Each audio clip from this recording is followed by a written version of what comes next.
antes disso, a gente só tem que lembrar que a câmera, caso queira olhar para a câmera, olha lá, porque eu fico olhando aqui, ó. Eu erro toda vez. Sejam muito bem-vindos a mais um Papo de Perpetuador. Eu estou aqui no Mato Grosso do Sul, Campo Grande, com o Dr. Ademilson e o nosso CEO, Adilson Oshiro, da GWA Transportes. Eles estavam batendo um papo aqui, até agora, a respeito de como fazer com que a empresa trabalhe para a gente. Né? Grande dificuldade, porque a gente vem, faz um alinhamento com o Conselho de Administração, onde monta um planejamento que tem que ser executado lá na prática, daí vai para a execução, a gente tem que controlar e melhorar. E aí a gente se deparou com um desafio de multiplicar isso, porque você estava falando que a dificuldade das pessoas de assumirem essa responsabilidade, né? De, putz, o cara não vai enxergar isso aí, e é difícil de fato, né? Assumir a responsabilidade que a gente tem aqui. O que você enxerga mais difícil lá, Bonitão? Não, eu acredito que a minha dificuldade é a dificuldade de compartilhar desse anseio da empresa, que é trazer os resultados pertinentes e muitas vezes acaba só cobrança, aqui, ó, com cobrança das pessoas. Mas papo de perpetuador aqui a gente fala bosta, a gente fala um monte de coisa. Fala um monte de asneira. É um monte de merda mesmo. Não, e a dificuldade, igual eu estava relatando há pouco, é de, como você diz aí, de multiplicar essa vontade de controle, de gestão, onde as pessoas não enxergam isso, enxergam como cobrança. E muitas vezes isso é um dificultador para que a gente consiga alcançar a gestão das informações. Aí chega lá, tipo, lá vem o cara de novo. Lá vem o fofinho me cobrar. Na realidade, assim, essa dificuldade é de você mostrar o caminho que a empresa quer percorrer. Esse é o maior desafio, eu acho, assim, que a gente tem. Isso é um desafio diário mesmo, não adianta a gente falar que vai acabar isso é eterno, mas e essa multiplicação ela é hoje é embrionária ainda, vamos dizer assim, na empresa, mas a gente aos poucos vai vendo que vai chegando a outras pessoas que a gente nem espera às vezes. Então, assim, aqui, por exemplo, onde a gente planeja as coisas, a gente monta estratégia, tudo, todo mundo sabe para onde quer ir.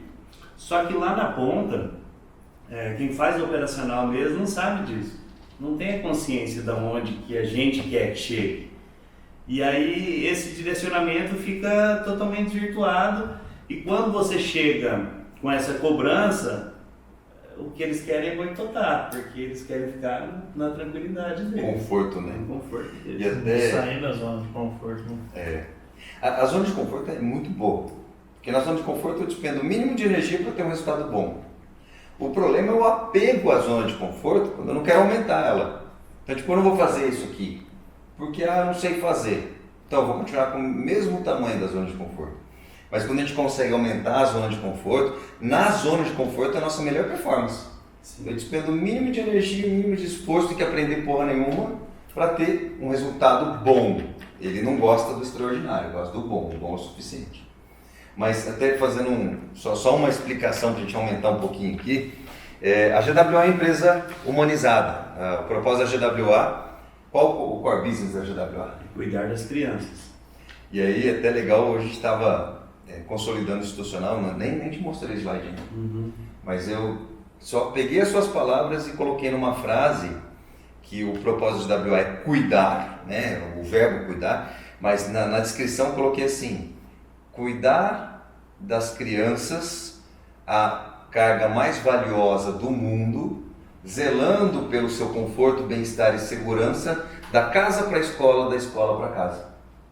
Acho que... É isso aí, bem isso aí. Conseguiu traduzir tudo que eu queria passar para você. Do coração? Massa. E aí, dentro desse contexto, para quem está assistindo ali, talvez ouça isso como romântico, né? Mas uma coisa que eu garanto para vocês é que no processo de humanização da empresa, o primeiro grande desafio é extrair do coração do dono, do idealizador daquilo lá, algo que faz com que a vida vale a pena ser vivida, né? Com certeza. E, assim, colocando um parênteses nisso aí, o que a gente discutiu muito hoje foi sobre política. Nossa, é verdade. Esse papo é massa. Sobre a política. Por que todo mundo reclama da política e os honestos não se inserem nela? Esse era o nosso questionamento. E como a gente trabalha com prefeitura e com órgão público, eu acho que quanto mais pessoas honestas e que queiram mostrar resultado de fato para a população, não precisa se inserir como um vereador, não precisa se inserir como um prefeito, mas como um prestador de serviço, você consegue trazer isso de uma forma séria, honesta e um exemplo, né?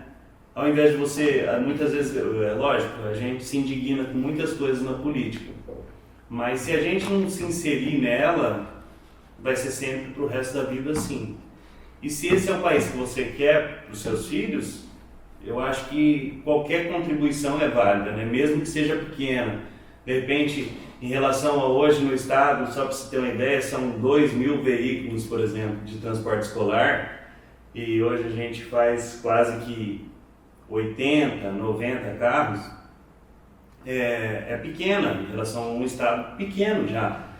Só que isso, levado a sério, a gente chega num patamar gigantesco, né, o que a gente estava falando. Porque são 4.000 crianças. Quer dizer, se eu consigo fazer esse trabalho respeitando a individualidade de cada um, como eu estava mostrando que a gente colocou um elevador específico para um cadeirante que ele era mais pesado, enfim, em uma van, para que essa van diminua em 6, 7 lugares, enfim, e para que essa pessoa seja beneficiada. Investiu 200 mil? 200 mil para uma pessoa. Isso, se você for ver, é uma coisa absurda. Pô, vai investir 200 mil para uma pessoa, mas é uma pessoa que precisa disso e a gente consegue fazer isso por quê? Porque leva a sério o que está fazendo, né? E uma coisa, assim, só compartilhando um pouco de fora, porque, cara, de verdade, a grande maior parte das pessoas que assistem falam assim, que romantismo. Sim. Mas eu vou compartilhar a sua estratégia. Depois, se você não concordar, eu corto ali. Certo. A estratégia da GWA é o seguinte: atende principalmente prefeituras. E o core é a razão de existir da empresa. A razão de existir da GWA é cuidar da carga mais valiosa do mundo, que são as crianças, garantindo o conforto, bem-estar e segurança da casa para a escola, da escola para casa. Pô, que romântico. Como que a gente faz isso? Primeiro ponto é que a gente identificou aqui quais são os principais interessados. Para você que é chique, gosta de falar stakeholder, fala o que você quiser. Mas quem são os principais interessados? Os pais, os alunos, a escola, os professores, a população, o prefeito, os fiscalizadores. Por quê? A grande maior parte deles ainda não entende aquilo que está sendo criado aqui. Porque não enxerga que, por exemplo, uma empresa terceirizada pode cuidar dos filhos. Sim. Mas aqui é impressionante que, um exemplo, eles implantaram um sistema de identificação dos alunos mesmo sem ter exigido. Para quê? Para entender que onde entra, onde sai, se voltou para a escola, se não foi, né? E isso ainda está ali inserindo essa ideia de valor. Mas olha só, o prefeito ele não tinha, talvez não tenha ainda, os prefeitos não têm essa consciência de que se a gente gerar mais assiduidade dos alunos, garantindo que as faltas injustificadas, as faltas que não tenham algum fundamento ali, não existam mais, ele não consegue identificar que isso aí pode gerar maior satisfação para os alunos, consequentemente. A gente está falando de 4.000 alunos. Levando em consideração uma população de baixa renda, vamos dizer que é 2 filhos por família. Então a gente está falando de 4.000, no mínimo 4.000 eleitores de uma cidade de pequeno, médio porte. Médio porte, vamos dizer. Agora, identifica o seguinte, ali, e de fato, é muito diferente o que eles fazem, é muito diferente do que a GWA faz, é cuidar de fato. Tanto é que, até depois eu vou deixar um link pro vídeo da GWA, Sim. do depoimento dos motoristas, dos colaboradores. Cara, aqui eu faço como se fosse pro meu filho. É incrível como eles vivem isso daí, é diferente. E aí você pega pais mais tranquilos, por quê? Porque tem gente cuidando da carga mais valiosa do mundo, ainda mais do mundo de um pai. A escola tendo essa consciência de que ele chega muito bem, não é uma mercadoria, né? Não é uma carga, não perecível, por exemplo. A população tendo a consciência de que tem alguém que faz diferente. As pessoas assistindo isso, que fazem diferente, a gente sabe que o que multiplica não é a palavra, não é aqui o discurso, mas é o exemplo. Isso vem se multiplicando através de centenas de pessoas que trabalham direta e indiretamente na GWA. E quando a gente tem essa visão clara do negócio, talvez você está pensando assim, mas isso é muito difícil. Se você está pensando isso e tem total consciência, total razão de pensar isso, porque você não é ele. Você não vive isso. A emoção de querer tornar isso aí uma realidade para o mundo. A emoção de ver que isso aqui vale para sua filha. Sim. E vale para o mundo, né? Daí entra o povo lá, isso aí é uma ideia maluca. Para e assista. Para e assista a jornada que está sendo criada.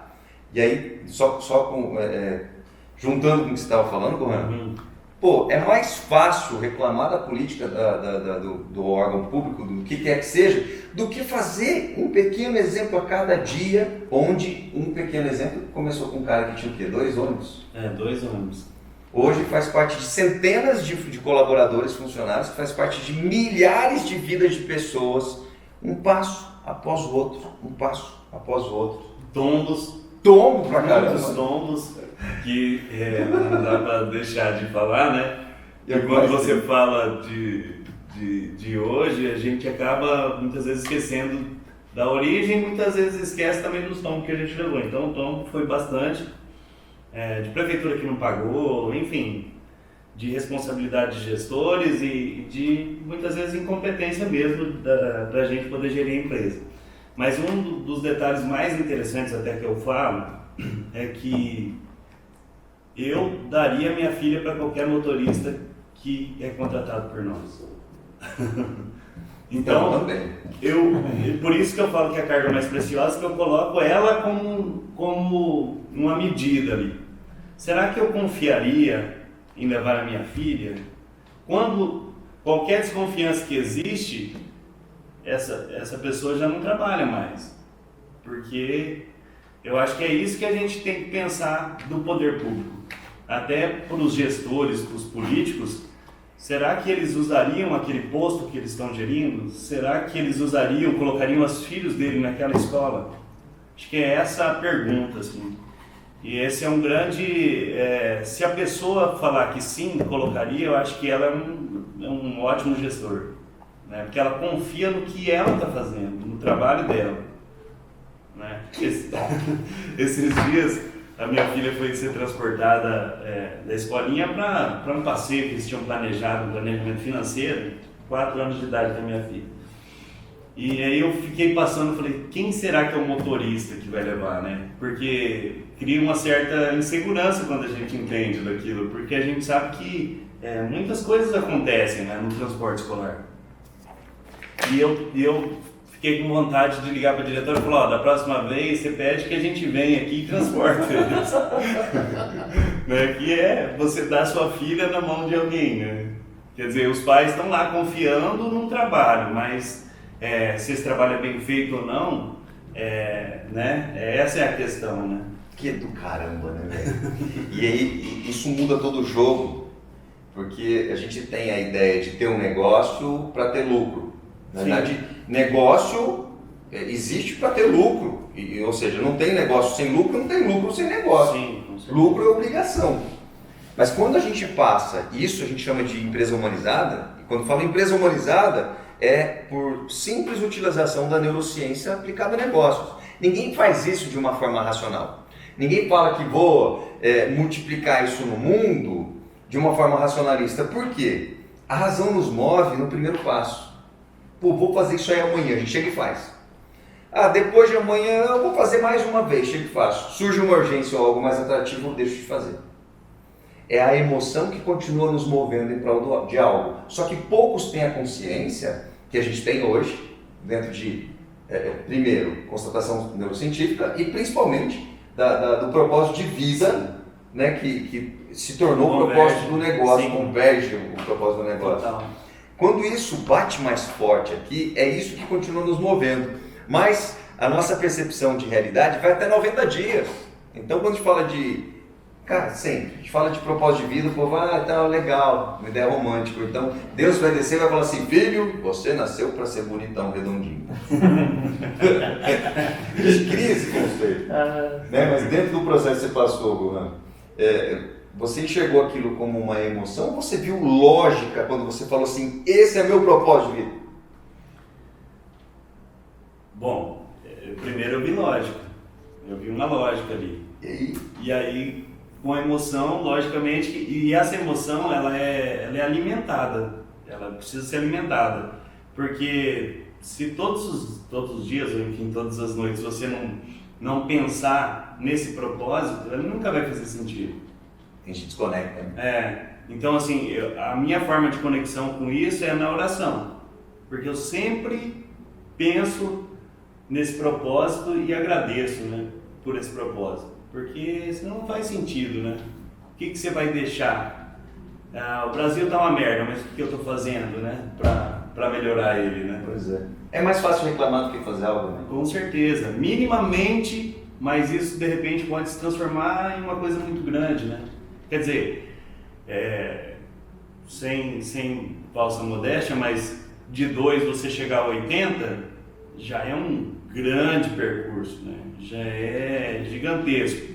Lógico que a gente nunca está satisfeito com o que a gente tem, mas é isso que eu estava falando, a gente precisa lembrar da nossa origem e lembrar onde a gente chegou para pensar onde você quer chegar, né? O pra quê, né? Pra quê? Pra quê, tipo, hoje fala assim, qual o sentido da vida? O sentido da vida é a morte. O único sentido da vida é morrer, o sentido, a gente vai caminhar para a morte. Com certeza. Mas quando a gente fala, qual o sentido eu dou minha vida? Ou seja, o que eu vou fazer antes de morrer para continuar vivendo na inércia, para fazer com que de alguma forma, sei lá, a humanidade herde os exemplos. E olha o efeito escalável que a gente tem, o efeito multiplicador que a gente tem, cara. A gente começa um negócio com uma pessoa, que aí tem 2 motoristas, que atende dezenas de alunos, de crianças, sim, que se multiplica em 4.000, e isso porque a gente está só no início. Sim, com certeza. E o número de milhares de pessoas que já passaram por lá, hoje nem estão mais na escola, o número de milhares, centenas de milhares de pessoas que vão continuar passando por ali, velho. Olha o efeito multiplicador que a gente não para para medir, né? A gente está sempre no aqui e no agora. No agora, esse ano é 4.000, mas os que já passaram, que já estão na faculdade, os que já terminaram o curso técnico, que já terminaram a faculdade, porque a gente faz transporte universitário também. Cara, é do caralho esse negócio, né, velho? Mas qual mensagem que você deixa aí para os empresários, empreendedores aí? Eu acho que a gente precisa se envolver, independente de você se envolver na política, como a gente se envolve aqui, todo envolvimento precisa ter uma finalidade e precisa ser aquilo que realmente você quer, a mudança que você quer, né? Seja a mudança que você quer. Então, não adianta você falar, não adianta você mostrar, você tem que ser o exemplo daquilo. E independente... Seja a mudança que você quer. Mas desculpa, te interrompi.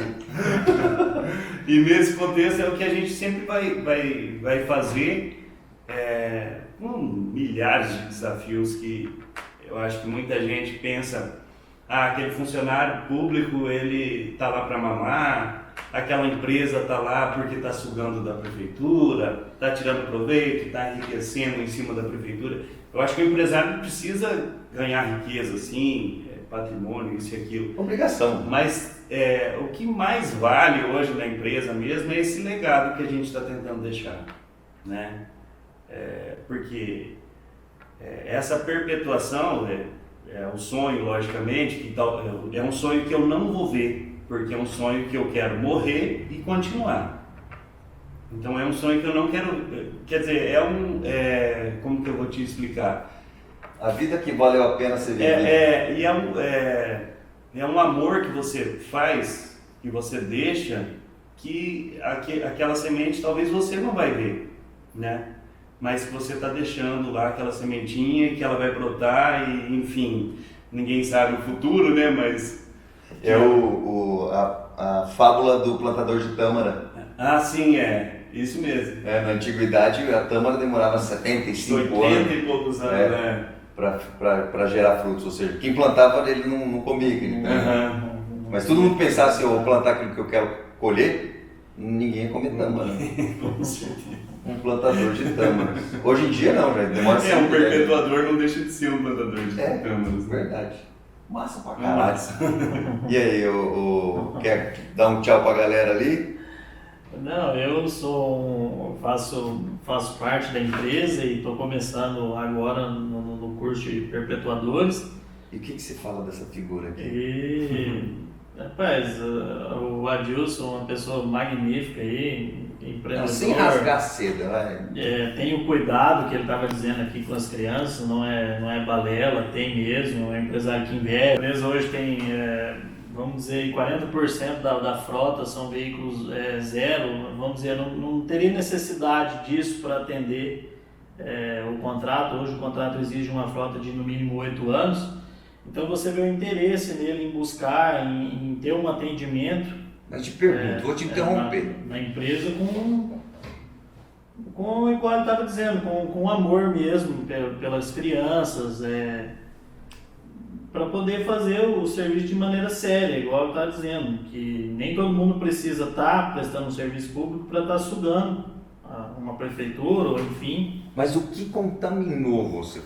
Porque assim, o que é legal aqui, tá? Que fala de empresa humanizada é o efeito multiplicador daquele ideal que tem aqui para o mundo. E isso faz com que a gente tenha missionários dessa causa, cuidar. E o que te moveu em prol da ideia desse doido aqui, né? No negócio? O que me moveu? A vontade também de alcançar o que ele almeja também, né? Vamos dizer assim, a mesma vontade de fazer diferente, de ser diferente. Que massa! Isso a gente fala assim, do propósito do negócio ao propósito das pessoas. Quando acontece essa convergência, essa fusão do que eu me sinto importante fazendo para aquilo que é importante para a empresa continuar fazendo, cara, a gente tem uma fusão do ciclo de vida ali dentro. Cara, faz parte do meu propósito de vida, por que eu vou sair desse trem aí? E a gente continua se movendo pela uma emoção direcionada, uma paixão decidida. Eu decido me apaixonar pela minha esposa todos os dias. E aí, para se apaixonar pela esposa todos os dias, é só você tomar... é só você tomar, como que é? Você toma Dramin, Viagra... E o outro que é para Alzheimer lá, porque daí você tem um tesão, não enjoa e esquece, pronto. Mas tirando a sacanagem, né, cara, é uma paixão decidida, né? Com certeza. Mas desculpa ter interrompido vocês aí, porque me dá prazer demais, me dá emoção poder presenciar isso. E são raros, cara, raros os doidos que decidem se unir em prol de uma causa maior. E multiplica isso pelo mundo, cara. Isso é empresa humanizada, velho. O povo tem uma ideia de que empresa humanizada é romântico. As pessoas não são os bens mais valiosos das empresas. As pessoas certas são. A gente insiste nas pessoas e nas pessoas. As pessoas têm que fazer aquilo que ama, né? Que se sente bem. E se não está se sentindo bem aí, foda-se, tchau. Hasta la vista. Mas galera, obrigado. Pô, que isso, cara. Obrigado demais. Meu fofinho predileto, dá um abraço também. Bom, perpetuadores, espero que se inspirem nisso, mas se inspirar de uma forma lúcida e multipliquem isso no negócio de vocês. Valeu? Abraço, até o próximo Papo de Perpetuador.